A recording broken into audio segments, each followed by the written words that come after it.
میرے آقا مولا صلی اللہ علیہ وسلم جب تشریف لائے تو آج قریشی، ہاشمی، مطلبی اور جناب تمام صحابہ جنہوں نے کلمہ پڑھ لیا، آج مکے والے سارے باہر کھڑے، آج وہ بھی باہر کھڑے جنہوں نے حضرت بلال حبشی کو کعبے کی گلیوں میں لٹائے رکھا۔ میرے آقا مولا نے آ کے کیا کیا؟ تامین حق بحقداراں سپرد اور مسند خاکاں، کہنا علامہ اقبال کہنا کہ بندگاراں مسند خاکاں سپرد، انہوں نے غلاموں کو وہ شانیں عطا کی جو بادشاہوں کو بھی نہیں مل سکی۔ کیا کیا؟ فتح مکہ والے دن کعبے کی چھت کے اوپر چڑھا دیا، اور کیا کیا کہ آج سارے قریشی، ہاشمی سارے باہر کھڑے۔ میرے آقا مولا نے کعبے کا دروازہ کھلایا، اندر غلام کو لے گئے اور غلام ابن غلام اسامہ بن زید کو لے کے جا کے کنڈی بند کر دی۔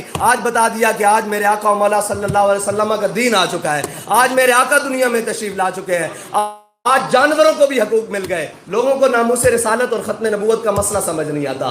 جب میرے آقا مولا صلی اللہ علیہ وسلم اپنے غلاموں کے ساتھ